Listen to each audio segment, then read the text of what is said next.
Dave, I don't know what made me think about this recently, but walking into the studio today, I flashed upon one of my favorite memories from this place from way back when my kid, who's about to turn 18 next week, by the way, was in grade school. He was a young whippersnapper, maybe first or second grade. And it was a big deal on snow days to come in with Dad to the studio and hang out. Oh, sure. It was one of those days. And we had a building manager named Susan, and that just kind of was around a few hours every day, making sure that everything was running properly, making sure everything was the way it was supposed to be. Susan loved both of my kids. Wonderful woman. And so the kids always sat and talked to her. Well, one day, Max, my younger son, asked if he could rent a studio space like his dad did. He wanted to have an office like Dad. And Susan said, listen, I'd love to do it for you, kid, but the cheapest office I've got, it runs at like $250 a month. And Max says, okay, I understand. Well, a couple of weeks later, he had an opportunity to join me at the studio again. He says, hey, Dad, can I come with you? I said, yeah, no problem. Jumps in the car. We head out to the studio where we're going to spend the afternoon. And Susan's there. And he goes running up to Susan. He says, I'm ready to rent my studio. And Susan says, no problem. You got your $250? He says, yeah. He reaches into his pocket and he pulls out 10 quarters. $2.50. Oh my and hands goodness. it right to her. She is gobsmacked, right? And she says, well, you know what? A deal's a deal. That's $250. And she goes into her office at the end of the hall, clears a bunch of stuff out, sets him up with a desk and a chair and a pad of paper and a cup full of pens and a telephone, and says, this is your office for the rest of the day. That's good for $250. And he sat there like the cat that got the canary and had the best time. He had brought some homework to do. He was sitting there doing his homework in his office, and all for $250. Oh my God. And the greatest part of that is that she's, oh yeah, of course, a deal is a deal. And then little did you know, she immediately went to the vending machine, got herself a soda and a Snicker bar. She's like, I'm taking that $250. $250 is well earned. That's adorable. But also how sweet that's basically your kid saying, I want to be a version of Pop. I want to do this. This is great. How sweet. How wonderful. God, what's amazing, is that you have been there that long. How long have you been in that studio space? I've been in the building for well over 10 years at this point, easily over 10 years. Now, I started out, and this will actually be the third room that I've been in, because I started out at the end of the hall, then a little bit bigger place opened up. I moved there, and then the place that's much bigger that I'm in now opened up last year, and I moved in, still trying to get the art hung on the walls. I'm still behind on that. I know. But this will actually be the third room that I've rented. And your current studio space, for people that are not familiar with it, it's a gorgeous luxury suite now. You've got ample room. If you wanted to, Brad, you could do a little ballet move in the middle there. It was a dance space at one point, wasn't it? Yes. At one point, tap dancers were in here, and I'm glad that didn't keep up. But yeah, I actually I did something that I wished I would have done in the previous place, and it's like I'm not going to let this go by. It was a little bit more money than I want to spend, but I put carpeting down, which made a huge difference. Knocked down a lot of the echo in here for recording, and it's just more comfortable. Yeah. I have to say, though, and we don't have to belabor the point, but one of the things that I often think about when I see you in your space, because for folks that are not familiar, I work from a studio in my house. Brad works from a studio out of his house. And I have to say, do you know the thing that I'm jealous of with you is the commute time? Because I often find that like prepping myself, revving up for work, sort of thinking about what I'm going to do today, making the list, but also writing, like quietly writing in the back of my head as I'm going in or from a place that I'm going to work. I am jealous of that for you. It's about the only time that I can really enjoy reading, quote unquote, because I do audiobooks. I'm not actually reading, behind the wheel, but I do audiobooks. And it's about the only time that, unless I'm inking, and then I can kind of do stuff. But I can't concentrate enough to follow a story otherwise. But when you're behind the wheel, it's kind of the perfect time to take in a little bit of a story. And I got to tell you, I do enjoy my commute. It's about 20, 25 minutes, depending on traffic. It's just the perfect amount of time. By the time I get in here, I'm ready to start. I'm ready to transition into the different part of my day from being at home. And it's really nice. It is. I'm super jealous of it. And so I am ready to transition us into saying, hello, everybody, and welcome to Comic Lab, the show about making comics and making a living from comics. I'm Brad Geiger, the editor of webcomics.com and the creator of Evil Inc. And I'm his studio jealous friend, Dave Kellett, cartoonist of Drive and Sheldon and co-director of the documentary Stripped. And this week's hour of comics advice is made possible by your support at patreon.com/Comic Lab. So Dave, let's talk comics. Let's talk comics, my friend. Oh, by the way, a fun side note about Stripped, because I haven't thought about it at all, the documentary that I made with Fred Schroeder. San Diego Comic-Con Museum reached out to us this week, and they might want to do a screening, which is delightful because I think that film is now 8 years old or so, and it would be so fun to do a screening down at San Diego Comic-Con's new museum. So we'll see if that happens. If it does, I will let the world know, but it's just fun to have that possibility come out. And Brad, today I want to jump us right into kind of an existential crisis. So for folks not familiar, I've recently turned 50, and I jokingly was like, it's not going to impact me. It's not going to affect me at all. And then I will be honest, friends, it got closer and closer, and the reality of it kind of started to weigh on me. And I, honest to God, did sort of feel an existential crisis. I did not expect it. I thought, this won't hit me. This is for other people. But you do sort of have oh, dear God, it's 50 is the number. Something about big round numbers for the human heart, it hits you. And holy hell, Brad, 50 kind of got me in a way that I did not expect. Yeah, it was. It walloped me. It walloped me. I never had any care about the number attached to my age at all until I hit 50. 50 smacked me in the face. In fact, I told you, I told my wife, I want to go someplace else. I want to. She arranged a weekend trip to Mexico. Found a great deal. And because I said, it's one thing if I got to turn 50, but I don't want to be here when it happens.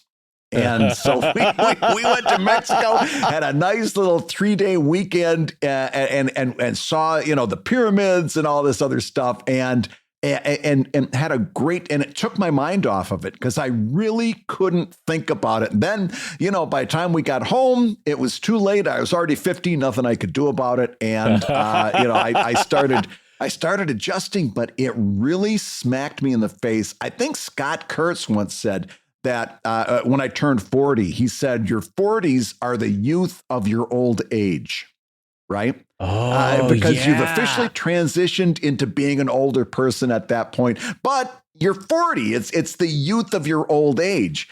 But we're not in our 40s anymore. We're officially in our older years. And on I got a feeling you want to talk about this a little bit further. But on one hand, take a look at where your skills are at 50. Take a look at how long it took you to do. You're kind of at the height of your power, but on the other side, you're 50. Yeah.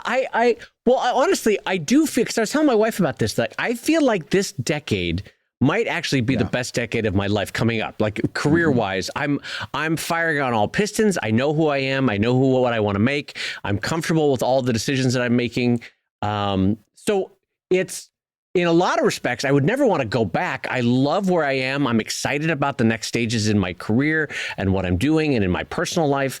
But something about that big round number hit me. And anyway, you can't help but start to think about death when you get to a number like that, because in some respects, you just look at the statistics and the average, male life span in the United States. And, I have more yesterdays than I do tomorrows, probably. Right. And so you can't help but think about it. And for most of my life, I told myself, because I think it was true, I told myself that I wasn't afraid of death. And what was interesting about the COVID years were I realized that I actually was afraid of death, but not for the same reason that most people are afraid of death.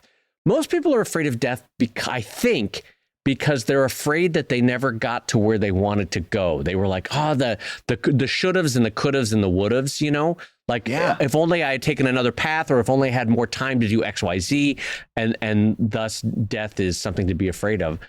I am definitely afraid of death, but I'm afraid of it in the sense that I really like where everything has netted out. And it's more of a fear of it being taken away than of the things that I never got to, the things that I never accomplished.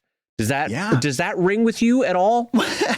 Well, yeah, because every time you wake up, so here's what happens at 50, and I'm 50, I'll be 55, I think, in April, or 56. I try not to think about it, but I think it's 55. And so what happens at 50 is that like I'm still in very good health, but takes me longer to bounce back from a cold. It takes me longer to heal after I cut myself. And you feel your body just starting to slow down, starting to break down. And,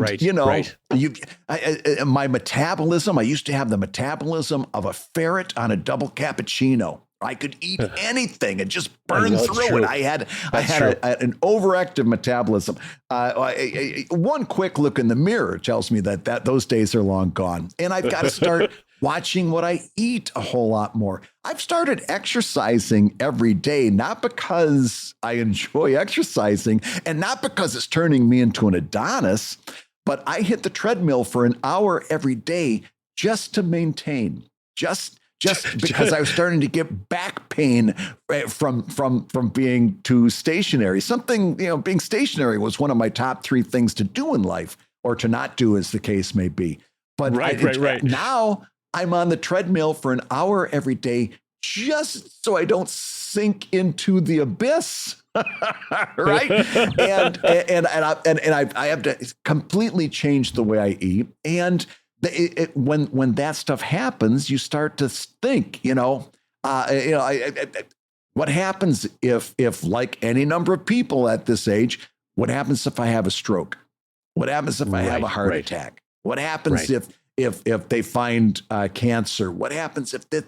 And in your 30s, you never think about that stuff because it's unreal to have a stroke at 30. But at 55, it's not so unreal anymore. In fact, it's something that you see contemporaries dealing with. And so it does a number on you. It does it. And so all of a sudden, instead of thinking about all these things you've got to do, you start thinking about all the things that you're not going to get a chance to do. Well, yeah, it's do you let me ask you a question as a friend. Do you, because I've never asked you this before. Are you afraid of death? Yes and no. I mean, I think anyone that looks you in the eye and says, I'm not afraid of death is full of shit. But like in terms of worrying about if I'm going to face judgment and that kind of thing, I never really bought into that. Even when I was showing up to church, I didn't really buy into that. Somebody explained it, kind of like, you're kind of dead every night for 7 or 8 hours, right? You don't exist. Yeah. You don't exist. Right. Or like when they put you out, when I went to my colonoscopy, another great rite of passage for your 50s. Another highlight. Yes. They put you out and they say, count backwards from 10. You get about as far as, 7. And next thing you know, they're waking you up and giving you a cookie. you know? Right, and nothing happened in between that, as far as I know. And so I kind of look at death in the same way, as that at some point I'm going to close my eyes and I'm not going to open them up. And in the same way that I don't mourn or grieve being asleep or being unconscious during an operation, I won't. The long and short of it is, I won't be around to be upset about it. So there's not really anything worth worrying about. It's not like I'm going to be a ghost hanging above your drawing desk saying, oh man, I wish I was there recording Comic Lab again. That'd be great. I just won't be. And that's okay, because last night for 8 hours, I didn't be then. Well, I will say this to you as a friend. Don't you dare haunt me. If one of us goes first, I promise to not haunt you. Don't you dare haunt me. So I guess what I fear about death is, like, I look back on my life and the good news is I don't feel like I wasted any time per se. Yeah. Like if I drop dead tomorrow, I think I would be happy that I got done as much as I could get done with the time allotted. So I feel like most of my fear now about death is there is so much more I yet want to do. You know what I mean? That's the fear. Is not that I wasted time, but I wish I had more time to do more fun things. By fun things, I mean creative things, projects I want to work on, things I want to do. So it's more a fear of future loss than of past waste that I'm afraid of death at 50. Anyway, this has been a fun existential crisis to go through with you on this. I guess I'm much more scared. Like that. That's not my fear. What you just said. It's not my fear is getting a stroke and not having the use of my right arm, and then what happens next. Well, that's a fear, isn't it? Wouldn't you describe that's a fear of suffering, though? That's not a fear of death. Yes. Yeah. Well. Oh, yeah. It sure is. Yeah. Doesn't keep me from having it. No. I'm not in any way yucking your anxieties. We all, Lord knows, we all have them. Especially if you were to throw that thought at me. Anxieties alone. Listen, I also know that, like, I'm like, oh, I don't have that anxiety. But guess what? Tonight at 2 a.m., because you've said it out loud, I'll probably have that anxiety tonight. Yeah, you're gonna go, oh, what's that feeling up here by my collarbone? Is it this? That wasn't sore before. But it's just interesting though that I turned 50 and it is a time of reflection. You can't help but make it a time of reflection. Yes. And I'm sure that for the people listening at home, you can't help but have that happen when you turn 30 or 40 or 60, you know. It's weird. First of all, let me ask you this. Why do you think it is that big round numbers do that to humans? Why do we not care about 43? Oh, I think particularly 50. Yeah, I think so much of it is because of our number system. We've got like a base 10 number system that we basically use. And so 50 is half of 100, and very few, like there's a decent number of people that make it to 80. There's a few people who make it to 90, not a whole lot of us making it to 100. And when it's like, okay, when you hit 50, you're officially over the halfway mark. And this is scientifically proven, the older you get, the faster time goes, right? Because when you're 5 years old and someone says, wait 10 minutes, you haven't experienced that many minutes.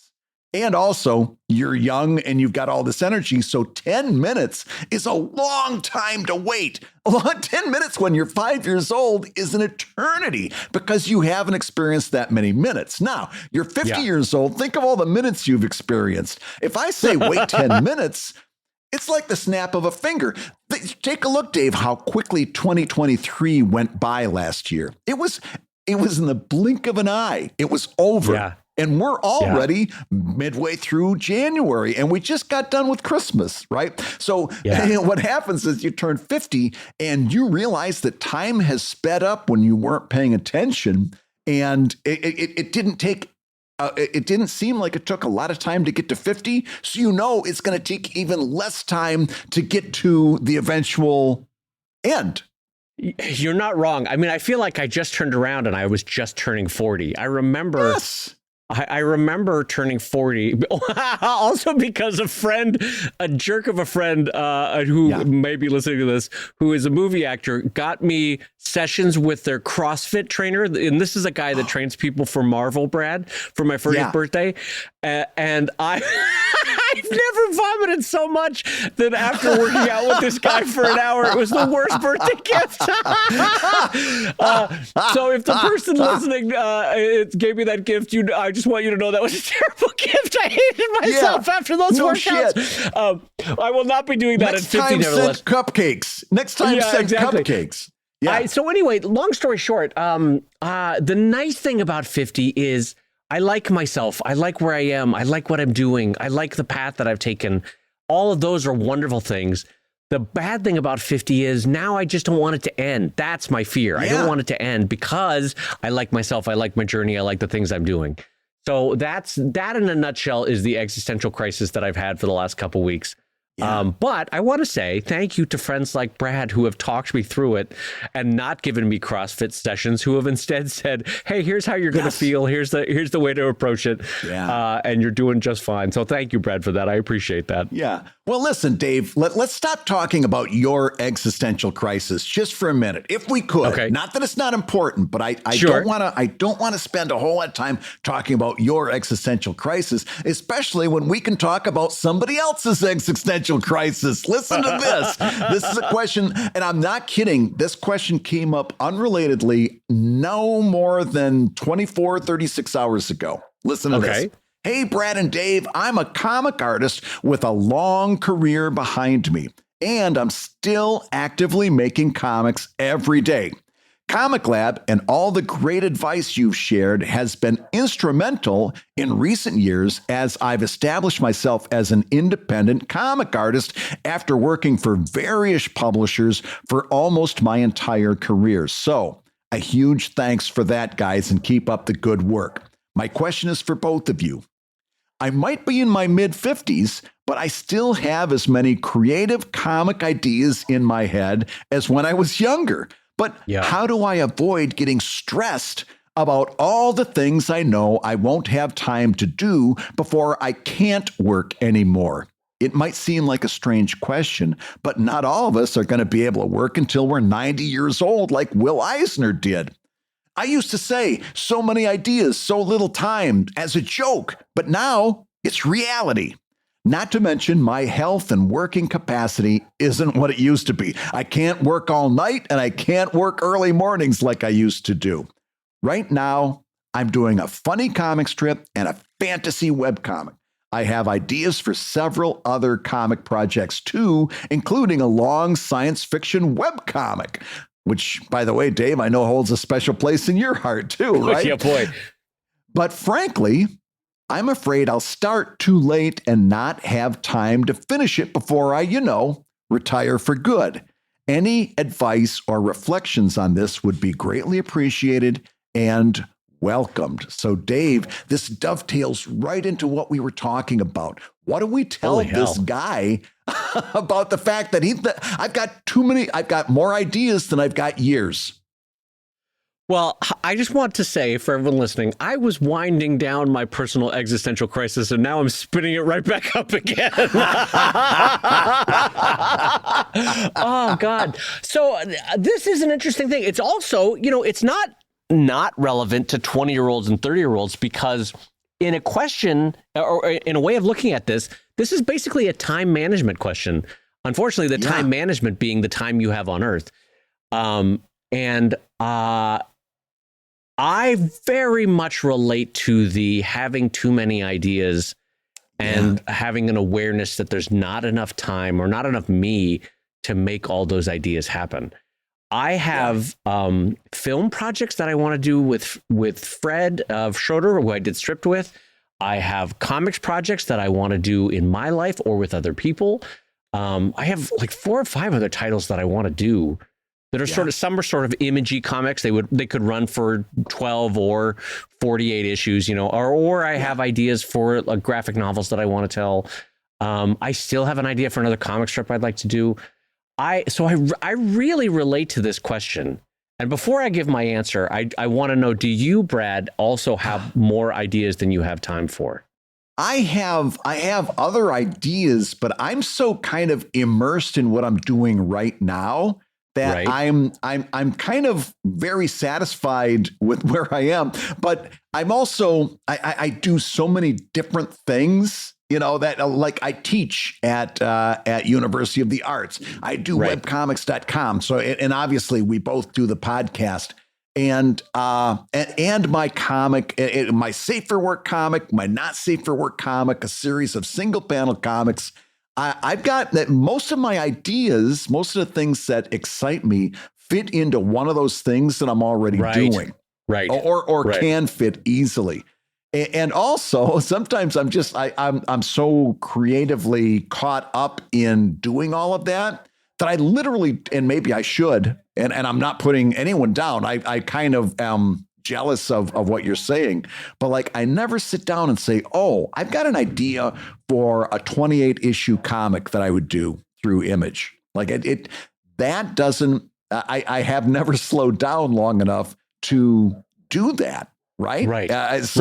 I'm kind of, and part of it's like, well, maybe I'm the person who's lagging behind. Maybe I should have all these ideas, but most of the things that excite me fit neatly into something that I'm already doing.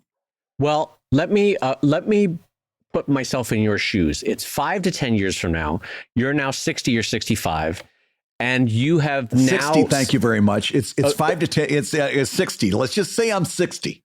You're 60. You're 60. It's 5 years from now. You're 60, and you've successfully tied up and finished the long form story of Evil Inc. Right? Yeah. How does that Brad Geiger decide what to fill that gap with? That's a great question. And I mean, if I'm being honest, it would probably be something else in the Evil Inc. universe, because I would be scared to try to launch something completely different at that age. Right. That would be a time to lean into your strength.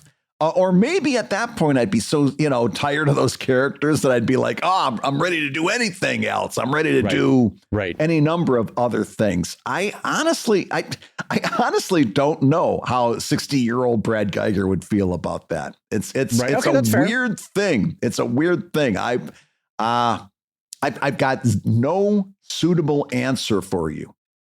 Well, so I will try to answer this very reasonable question from our listener here, which is, I think it might be helpful in a situation like this where you have, if I remember correctly, a fantasy story and a comic strip that you're doing. So you already have output, you already have a flow for your ideas, but you want to get more things out in the world. I might suggest tightening the time constraint in your mind. And this is what I mean. Pretend for the next week or two that you only have a year left of life. Which of the ideas really would you wish you got out into the world before you went? Because I think adding time constraint might actually help you shit or get off the pot, if you know that phrase, in the sense that, like, you've got to pick one. So pick one, and then you only got a year to do it. Which one would you pick? I think that might help in this kind of decision. I like that idea. I like that idea a lot. Now, let me yes and you. So you've got that in the back of your head. So you start this new dedicated sketchbook. All right. A new dedicated book. It's not the one you sketch in all the time. It's just for this. And it's all ideas you want to get to. And not working them all the way through. Some of them might just be the beginning of an idea. Cowboys and Kaiju, right? That's my idea. Some of them might come with a complete I still want to do that, dang it, Brad. We got the logo done. I got the first couple of story pages written. I actually saw somebody doing, I think maybe it was on Drive Through Comics. I saw Cowboys and Kaiju as a comic, and I'm like, you could still do it. You'd have to change I've got the title. I've got the new title. I've got the logo worked out. I still want to do that project, but keep going. But like, I would start a book of things I want to do someday. Right. And put as much. And then every time you're kind of feeling wistful or yearning or feel like you're falling behind on this stuff, open that up and flesh out some of those ideas or put some of the extra ideas that come to mind into that book. And I think two things are going to happen. Right now, and this happens to all of us. Right now, ideas are perfect because they're amorphous. They're shapeless. Yes. You haven't done anything. So every idea you have is wonderful because it doesn't have flaws yet, because it's not real. Right. It's like your girlfriend from another city. Right. From Canada. Yeah, exactly. She doesn't exist, but she's perfect. Right. Yes. So this is going to do two things. Number one, as you put these into solidification, you're going to see, maybe, if you're like me, some of those ideas just aren't very good. Right. And they're ones that you can kind of not necessarily cross out because, it may be later on you see something in them that sparks you. But you can see as you go on that you're not that upset about not getting to some of these ideas, because once the newness wears off of them, you're like, I'll be okay if I don't ever get around to this one. Well, I want a yes and Brad's yes and, which is, so previously I had said, pretend there's an even tighter time constraint and you only had a year left and you have to pick one, right? Do that. Yeah. So my other idea is this: there are 7 days in the week. And you are clearly saying to Brad and I, by virtue of this question, you're saying every day of my 7 days, I have a little extra time and I would love to do one more project. My comic strip and my fantasy story are not taking up all my time. So I'd like to do a little bit more. And I have a little bit more every 7 days. So what you could do, if you want to take a different path of mine, is every 7 days work on a different project. So you could start 7 new ideas. There's a comic strip in the United States and Canada called Six Chicks, which has 6 women writing in the same outlet every day. Like one gets Monday, one gets Tuesday, one gets Thursday. You get where I'm going with that. Anyway, you could do a version of that where it's you, and every 7 days goes a different project, and whatever gets done on that free time that you have left from your comic strip and your fantasy strip, you work on either the long form sci-fi story, or you work on another comic strip, or you work on the single panel ones you want to do, or you work on a different graphic novel. And however much gets done that day, you pick it up again the next Thursday, and then the next Thursday. And I think by doing that, you'll also have the virtue of getting Brad's successful strategy, which is once they start to be realized, once they start to be actualized, once a pen actually goes on paper, you'll realize, this one's actually not fun. All right, toss that one. But then the one that you do on Tuesdays, the sci-fi story, you're really enjoying that. So maybe the sci-fi now gets Tuesdays and Thursdays because you've thrown out the one you were working on Thursdays. That might be a strategy here. Yeah, I like that a lot, and I'm gonna give you one more twist on this. That you, I don't know, it just came to mind. Tell me what you think. So now you've got this book full of ideas, right? It's a book full of unrealized ideas, sparks of creativity, an outline here, a random word there, right? And you can have a note inside that book that says, after I die, send this to blank. Maybe send it to a kid, maybe send it to a colleague, maybe send it to Brad Geiger, who doesn't know what he's going to do when he turns 60. But like, what if you had the other thought in your head as you're working on this, that I'm not going to get to all these ideas, but maybe somebody else will. Maybe this helps somebody else. Maybe this jar, gives somebody else a kick in the pants, and you send it to a friend or a loved one or a colleague and say, here's all the ideas I didn't get a chance to get to in life. Maybe they all stink. Maybe they're all gold. I give them to you and you can figure it out for yourself. And it's like one last little a collaboration from beyond the grave. What do you think of that? Well, first of all, I think there's kind of a sweetness to that. And also, we all in differing ways want to know that we left an impact with our work, and how, and with the knowledge that within a generation we'll all be forgotten, and that's fine. I've come to peace with that. Yeah. But how lovely to at least pay forward certain things. And Brad at one point talked about how if you're worried about your legacy, your work is lovely and will survive to a certain extent, but how much better to help another human in their art journey, or help a young teen or 20-something learn to draw or learn to create. And in a way, Brad, this continues that kindness, because at the very least you're saying, look, I don't know if anything is to this idea. Yeah. But here's a spark from beyond the grave. Go with God. I hope it works for you. I hope have fun with it. That kind of thing. What's the one thing you hear from every younger creator? Right, so somebody who's learning. Where do you get your ideas? Yeah, yes. I get them from my friend Brad Geiger from the grave. He sent me a bunch. I get them from this book that showed up on my doorstep from some guy. Right, but I'm serious. Like when I talk to my students, like my opening day, which is going to be in a couple of weeks, I get excited on my opening day speech. But my opening day lecture has to do with that thing that I've said before about that the relative unimportance of ideas, and it's about the execution and all that other stuff. But at 20 and 30, you're focused on how do I get a good idea. At 50, you've got a different perspective on what that relationship between idea and execution is. But what a gift to give to some younger cartoonist. Here's a book full of stuff I never got around to. If at the very least, if nothing else, look at it and say, boy, this guy was a nut, and get a good laugh out of it and throw it in the fire and heat your house for a day. If nothing else, it's that. But maybe something in there spurs somebody to start their own creative journey, and then they take that wherever their creativity takes them. And it's kind of a nice way to mentor after your official mentorship days are long gone. Yeah. Just make sure to put a little caveat if you do send something from beyond the grave. Like there's no onus being put on a friend that they have to use it. Because I always feel like people get something like that in a will or something, like, oh, I guess I have to take Brad's ashes down to the shore and throw them into the sea. It's like, no, he's dead. He doesn't care. You don't have to do it. That's fine.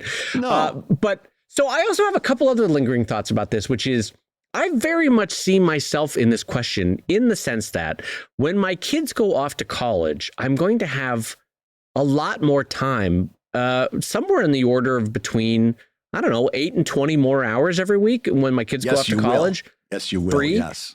And so I see myself, much like this question asker, asking at that point, like, how else do I fill this time? And I just want to say this is to me, this is my own existential crisis. This is a very relatable question because Sheldon takes up X amount of time, Drive takes up amount of time. They're incredibly fulfilling. But I could see if I suddenly had 10 or 15 more hours, I'd be like, I really want to fill this to the best possible way that I could. And I think part of it is you have this base now, you have a career, you have this output that's both creatively satisfying and I'm assuming economically satisfying. Maybe this is the time in your life to take a risk and roll the dice and try the project that makes you a little uncomfortable. Maybe that's a different way to look at this. Yeah. I mean, I won't do it necessarily again, but I am glad that I tried stand-up. I'm glad that I tried sketch comedy. I'm glad that I tried improv. I'm glad that I tried drama. I'm glad that I tried long-form writing. Because in some respects they told me who I didn't want to be, and that's great too. But also because it's just wonderful to have had that life experience. So maybe a third way or fourth way now to look at this problem is to say which one. Now that I have this baseline, I have the comic strip, I have the fantasy comic story. Now that I have that baseline, I'm safe and secure. Which one is the best risk to take? Because risks are fun in life, and why not at 65 take a risk? Maybe that's a way to guide this decision. Well, and because at 30 you're like, oh, I've got to build my career. I've got to build my career. At 50, if you launch something at 50 and it doesn't take, you shrug and you go, well, at least I didn't have a stroke. And then you go back to the drawing board and do something else. Like I fear failure much less than I did at 25 years old when it was the world to me. Now it's kind of like, okay, listen, I know what I can do. I've proven what I can do. It's out there. You either like it or you don't. That's another thing that comes at 50. You either think I'm good or you think I stink. Doesn't matter. I'm going to pay my mortgage next month doing what I love anyway. At this point, you also get a little bit of that knowledge of self that says, if I throw something out into the world and it's a real stinker, I'll still be here. You've lived through worse things that happen than that. And one of the reasons why I'm really coming from the place that this question asker has a baseline of comfort creatively and professionally and business-wise. They've got the script that works. They've got the fantasy story that works. This is the time in life to roll the dice. Like, it's actually harder when you're 20 and 30 and you don't have a body of work behind you to roll the dice. Right. Like, if anything, as a friend, and this is totally unasked for advice, but I would actually advise Brad, before Eva Link's long form story wraps up, to maybe start sparking on a new project that is a risk taker, because you have while the story's still going, you have Eva Link as a creative and professional baseline that's steady and the rock, you know what I mean? And so why not, while it's still going, why not roll the dice? Not now, but maybe like 3 to 5 years from now, maybe start another story or another comic. I don't know. Again, unsolicited advice. So tell me to go F myself if you want, but that's just a thought. It would be definitely something that would be fun just to experiment with, for the same reasons that we told this question asker, because this is the time to do it. Yeah. But these are all great possibilities for you. Either the time constraint, or Brad's idea of when you actually start working, they'll very quickly resolve themselves, or my idea of doing a different one each of the 7 days. Or we had a fourth idea, which was now is actually the time to take the risk. And it's going to be difficult because his main question was, I don't have the time. Right. So some of this comes in. Wait, was there time? No. Yes. Yeah. No, he was afraid not that he didn't have the time during the week, but the time itself was short. Like the lifetime was short, right? Wasn't that the fear? Yeah. Well, okay. Not to mention, here he says, I used to say so many ideas, so little time. Now it's a reality. My health and working capacity isn't what it used to be. I can no longer work late into the night or early in the mornings like I once did. So to me, that sounds like he's saying, I don't have the time that I used to. I could buy some time by working late at night. I can't do that anymore. I could buy some time by getting up early in the morning. I can't do that anymore. Yeah. Oh, I see. Well, I was thinking more in terms of how many years left rather than how much time during the day. But I still think, Brad, our ideas hold true. Yeah. I think you can take any one of those ideas, and we threw a lot of them out there, and see one that maybe fits you well. But here's the other thing. Let's tie this up with a bow by saying this: be nice to yourself. Take it easy on yourself. Listen, this is something we all face. It's something that's somewhat inevitable, and if you let yourself get too bogged down by it, too depressed by it, you're going to end up kind of not enjoying the projects that you are working on and that are things that you have time to do right now. So be nice to yourself. We can only do so much. Each one of us can only do so much. And when what you're doing is going to be just fine. Hey, if you're listening while you work, take a minute to stand and stretch. And while you're doing that, we're going to tell you why you should join us on Patreon. When you do, you're going to get hours and hours of podcasts that we recorded just for backers. And exclusive Patreon posts that go even deeper on Comic Lab topics. And access to our exclusive Discord server, which is a thriving community of professional cartoonists. So you can support the show you love and get tons of actionable resources for your own cartooning. And listen, if you can't swing a pledge this month, we get it. No worries. Yeah, listen, you can still support the show by rating us wherever you get your podcasts. Just leave a 5-star review and a few kind words. That, along with mentions on social media, is incredibly helpful. Now, everybody, let's talk comics. Well, Brad, a quick update for everybody. You've heard, of course, of the Indy 500. I want to talk about the Comic Lab 500, because just a reminder for everybody that when we get to 500 patrons for Comic Lab, everyone that is on Patreon is going to get a Drunk and Drunker Comic Lab, a 2-episode special. If folks remember, that ended up being 2 of our funniest episodes ever, which, by the way, if you join us on Patreon right now, you can hear them. They are amazing. So do join us over at patreon.com/Comic Lab. Help us get to 500 and help you get 2 episodes of Drunk and Drunker Comic Lab. We want to get to 500 backers, and we are willing to put our livers on the line, right? We want to see this happen. and if you'd like to give Dave a 50th birthday present, just consider this 50 with an extra 0, 500. This is a great way to mark the 50th birthday of one of your all-time favorite podcasters, Dave Kellett. Yeah, you know what? I was trying to brand it the Comic Lab 500, but maybe we brand it as 500 for 50, and that's the way to do it. Maybe Brad was the right note here. Well, so anyway, jump in. Don't hesitate. You know you love the show. You know you're going to get all 300 plus episodes of Pro Tips. You're going to get the existing Drunk and Drunker Comic Lab. You're going to get access to the amazing Discord server. So join us over at patreon.com/Comic Lab. Absolutely. Now, having said that, Dave, we've got about enough time in the show today for an update, but oh boy, it's a barn burner. As of just a couple hours ago, this has been breaking, and chances are you've saw it across your social medias as I did.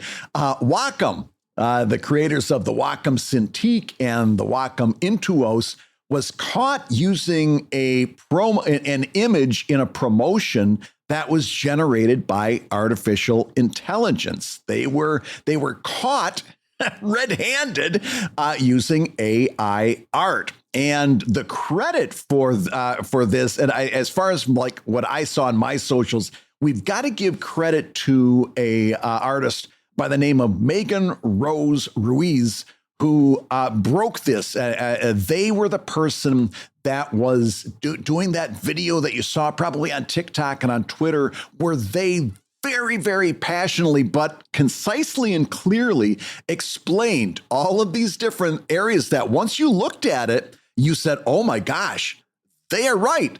This is AI art. Yeah, they really did a nice job of concisely breaking down. And as soon as any artist looks at it, like here's the things. The tail didn't quite line up to the rest of the body. Yeah. The scaling was done as it flowed down the stomach in a way that no artist would have drawn. Right. You can see that it was done by generative AI and not by a human artist. And it turned out, as Wacom just came out and admitted, it absolutely was AI. And Brad, do you want to tell everybody how they got it, how that AI got on their transom? Well, Wacom comes out with the boilerplate apology message. The mea culpa, we exactly. Hear you, we understand, we hear you. know. Yeah, exactly. Yeah, it's that same template that they all use, right? And what they said was that they had indeed used a service for this piece of art, which, by the way, it turns out I'll flip over all the cards for you. It's because some other people did some internet sleuthing. Turns out it looks very much as if they used Adobe stock images. And what Wacom says is we used a service. We downloaded an image. We were assured that it was not AI art. And they also say that they ran it through some software that tried to vet it that also failed them. And these internet sleuths that found this image and a whole bunch just like it on Adobe stock images, indeed, the person that originally uploaded it so that they could earn money selling this thing on Adobe stock, they marked it as non-AI art. But it just goes to show you that if that's the most you're going to vet it, you're going to trust the person uploading it to say whether it's AI or not, then that's not good enough vetting for your image. They had, to Wacom's credit, they had clicked on the button that said no AI art. But the person that uploaded it was unscrupulous and uploaded it as if it was actual art. And that's what touched off this whole hornet's nest that has a lot of people asking on social media, why would Wacom a company that stands to lose an awful lot in the AI art issue. Because listen, if there's no more AI, if there's no more art jobs and everybody's using AI, then who's Wacom going to sell their tablets to? Right. It touched off a whole hornet's nest.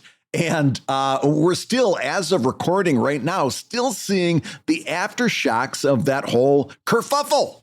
And don't get me wrong in the explanation that I'm about to give you. I agree with you. This is a kerfuffle, and it's pie on the face for Wacom, because what a boneheaded thing to have AI art for a company that's entire business model is based on artists creating things and trying to make a living with it in order to buy their products. So yes, absolutely. What a mess up. But I am generally an optimistic, cheery, happy-go-lucky kind of guy, but occasionally things will trigger with me that remind me that sometimes in the sort of the post-capitalist state that we're in on certain things, I see how this can happen from a whole different bunch of vantage points, where I see how somebody is just trying to make a buck on Adobe stock and is using AI to generate probably thousands of images. And the way that they're trying to squeeze a few bucks out is by marking them all as created by an artist, right? And of course that's self-policing, because Adobe as a corporation is not going to hire or pay someone to go through every image that's uploaded to Adobe stock. So they're trying to save money. This other person's trying to scratch out a few dollars by using AI to generate a bunch of Adobe stock images, right? So all of that is self-policing. So of course stuff's going to fall through the crack on that corporate end of things. And then you have Wacom, who probably has, Brad, if we're being honest about it, a mid to late 20-something person who's underpaid, who is overassigned work on their social media feeds. Like, you've got to maintain our audience. You've got to build our audience. We want 100 tweets on 7 different platforms of Threads and Facebook and Instagram. And you've got to do all this. They're probably underpaid. They're like trying to do it as fast as they can. They're like, look, I went to Adobe stock. It said made by a human. This was for a 2-second tweet that once I made it, I'm going to forget about it. I didn't put much time or effort into it. By the way, I'm paid way less than I'm worth, and I've got a 1-bedroom studio that I'm sharing with 19 other people in Chicago, wherever they are. What I'm saying is I can see how this happens from a bunch of different standpoints of different companies, because really it's companies to blame that are just trying to save a few bucks. And the individuals involved probably aren't that blame-filled, Well, yes, you can easily see how something like this could happen, but I'll tell you why I'm glad that it happened, and that is this: that it puts a number of companies that might be like not even thinking about whether art is AI or not. They've got to be taking a look at this whole internet blow up.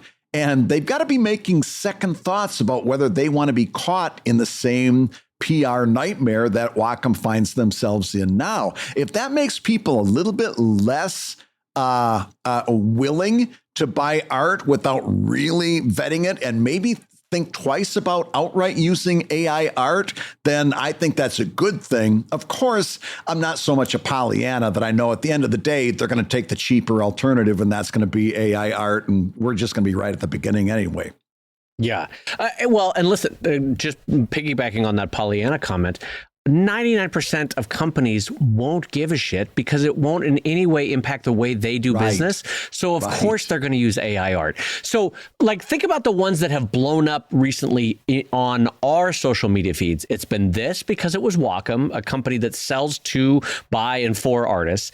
And the most recent one that I can think of is when Disney, a creative company whose entire fortune was built on creativity of artists and Imagineers, when they used AI for, what was it, Secret Invasion, that terrible, terrible, terrible show. It was Secret Invasion, the opening credits. And I got to tell you, I was so miffed about that. Not only did I not watch that one, I haven't watched anything on Disney Plus since. I just can't turn it on. There's so much else to watch. I'm like, screw it. I didn't even finish Loki.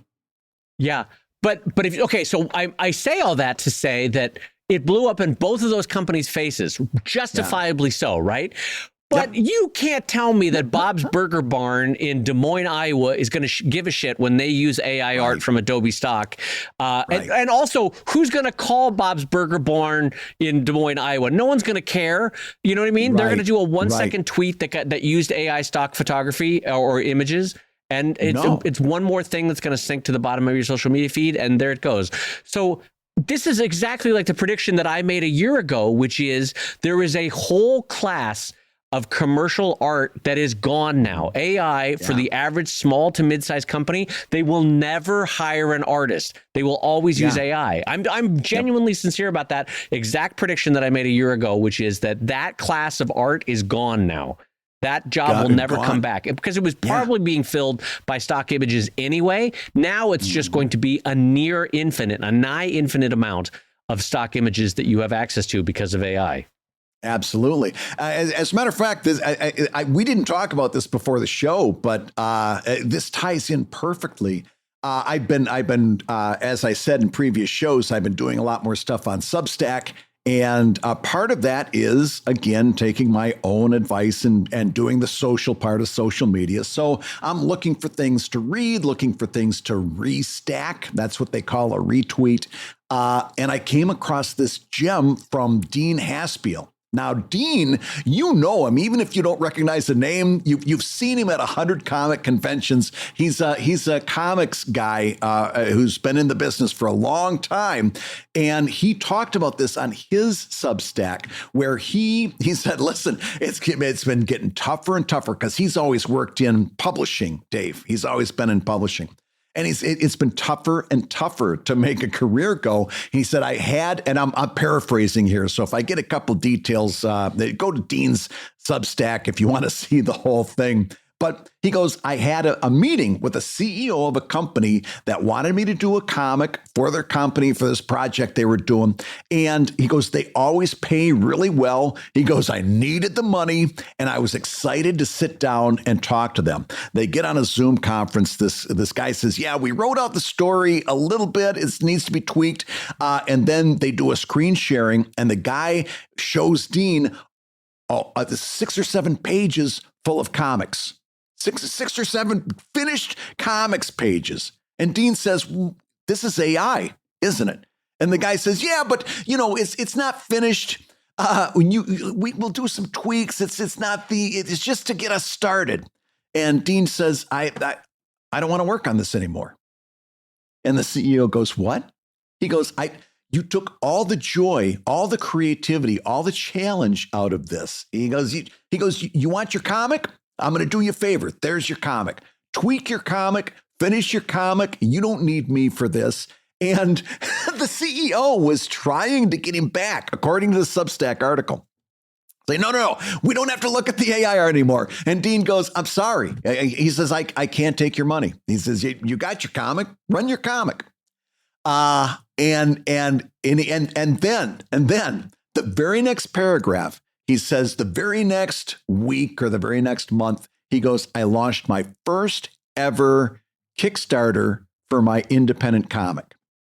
Mm-hmm. Now, don't you love to hear that? I immediately restacked that with a note to Dean saying, welcome to the dark side, Dean. We love having you, because here's a guy that said, hey, this is it. I can't do this anymore. I can't keep working these corporate jobs. They're going to replace me with AI anyway. And he goes, the next week, I launched my first ever Kickstarter for an independent comic project.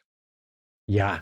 Yeah. And I think that is the path out for those of us that want to plan for the decades to come, which is own and control your own career and make something that is unique to you with a passion and a voice that nothing else can recreate. It is a new story, new characters that only you can make. And I do think a big chunk of existing illustrators and illustration is in for a hard time. And I've talked about it before, like when you had powerful mini computing come to offices, a whole secretarial class just got wiped out in America and around the world, where you had hundreds of thousands of people working as secretaries. That entire class of job just got wiped out by a technology, right? And I think there is an entire type of illustrator that is just going to get wiped out by nigh infinite generation of illustrations from AI at pennies on the dollar That's quicker and easier and faster for Bob's Burger Barn in Des Moines, Iowa for their social media feed to run this AI-generated burger image than to hire an artist to create a burger for them, you know? Absolutely. And listen, now that you brought Bob's up again, and I can't, you're making me hungry. We got to stop the show. I need to go out and grab a burger. And even if I can't find Bob's Burger Barn, by God, I need a cheeseburger in my life. And that means even if it hastens my stroke, it means that you've been listening to Comic Lab, the show about making comics and making a living from comics. Your host have been my friend Brad Geiger, the former owner of Bob's Burger Barn. He's the editor of webcomics.com and the creator of Evil Inc. at evilcomic.com. And my close personal friend, the newly 50, the newly nifty, Dave Kellett, co-director of the comics documentary Stripped and the cartoonist of Sheldon at sheldoncomics.com and Drive at drivecomic.com. Well, Brad, my father, who is now 88, bless him, had a coffee mug that says it's nifty to be 50. I'm the youngest of 7 kids. That mug got passed to my sister, then my next sister, then my brother, then my next brother, then my next brother, then my sister, and now it just got passed to me this past week. It's a 38-year-old coffee mug that says it's nifty to be 50. And so here's the thing. They're like, okay, here's who you have to pass it to next in the family when they turn 50. And Brad, 38 years old, I already know how this is going to go. I know I'm going to break that mug by accident. I know I'm going to break it. You're going to be the one.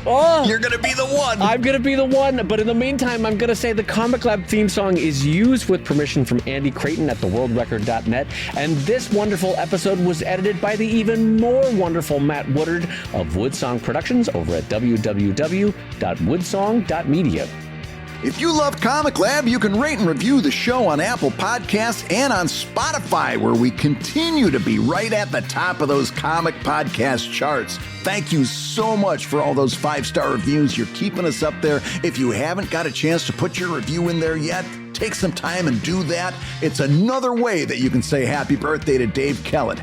And if you want to put a review on there on Apple Podcasts, please, that's another big way you can help us out. And you might even hear us reading your review on a future episode. And Comic Lab is made possible by your support on patreon.com/comiclab. So I will go ahead and say that with the promise that when we get to 500 folks, you get a drunk and drunker Comic Lab over at patreon.com/comiclab.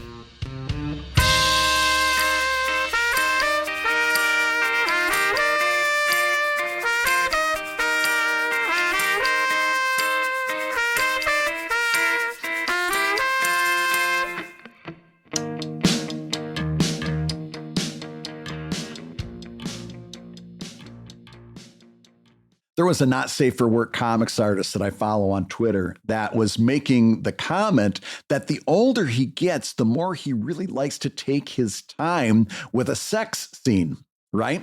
He really likes to slow that time down. And I tweeted back to him, oh man, you're going to enjoy your 50s.